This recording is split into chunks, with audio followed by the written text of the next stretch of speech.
committed to ending racism in my lifetime. And I'm in action about it. I'm not just talking about it. I'm on Facebook. And I'm scrolling on Facebook and I see a friend of mine who's a Bahá'í on her page. She didn't invite me, but I see it on her page. A safe place to talk about race. So I drive 37 minutes to Adams Road in Troy. You know it's safe right there. Ain't no safer place in the world than Adams Road in Troy.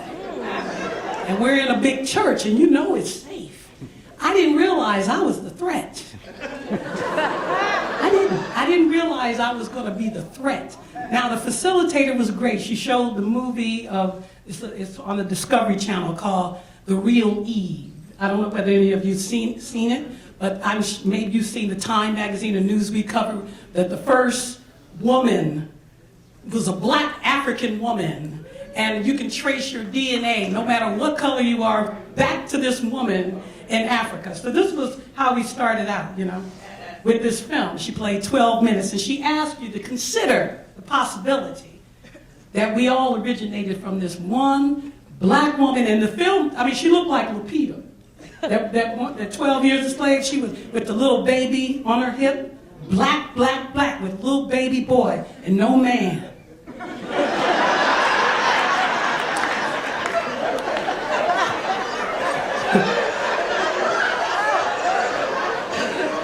And she started, so then the question was, the facilitator asked us, we want to know, first of all, when did you first know you were different?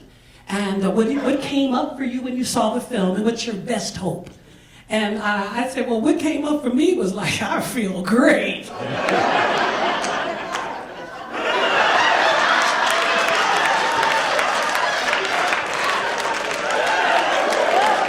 I feel great, a black woman in Africa birthed the world. Especially with all of the negative images we have about black women right now. And I said, the other thing I'm thinking is like, what is everybody else thinking? So now I'm the only black woman at my table. I'm sitting next to the pastor woman, and and so so I get the white guilt.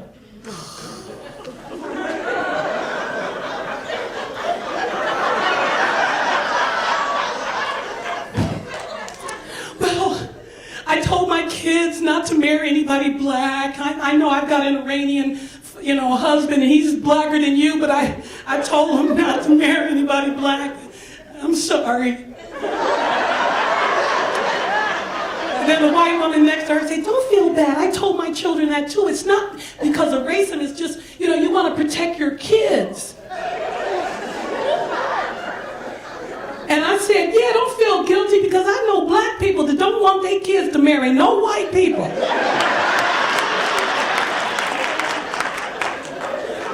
And she said, really?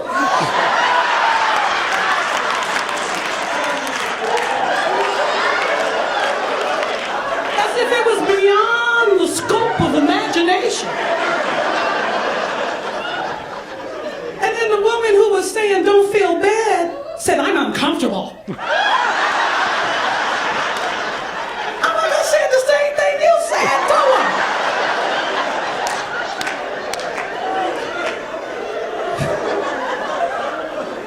I said, the facilitator asked you to think about this conversation in the context of the possibility that maybe we all could come from this one black woman. And the pastor was saying, but our brains are different sizes. And I'm like, well, she said it takes 50,000 years for your skin to change color, no matter, they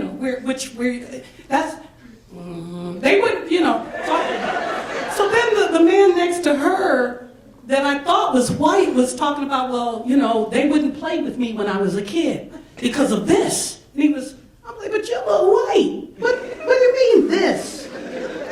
And then I saw that he was Chinese. From 50,000 years ago. Just a little slant to his eyes, but he had a complaint. It was a safe place to talk about race, even though 50,000 years ago. I said, I don't want to come to a safe place to talk about race. to a dangerous place. Take me to the KKK meeting. They don't have no white guilt. We can get it going. KKK don't mind coming to your house. They don't mind driving down to Detroit. They don't even knock. They might just come on in. Yeah, they burn shit on your lawn, but what the... You know? Yeah, they look ridiculous in them outfits, but dang.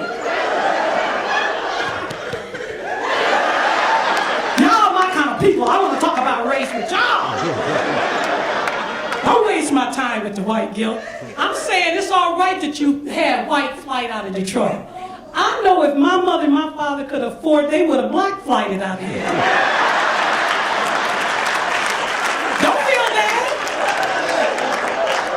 And don't feel bad about coming back. But when you come back, don't come back as a hero. Come back as family. When you come back as family, you don't move people out of the buildings.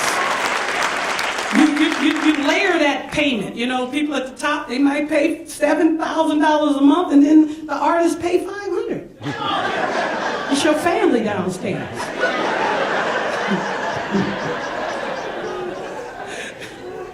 All I'm saying is, come on back to Detroit.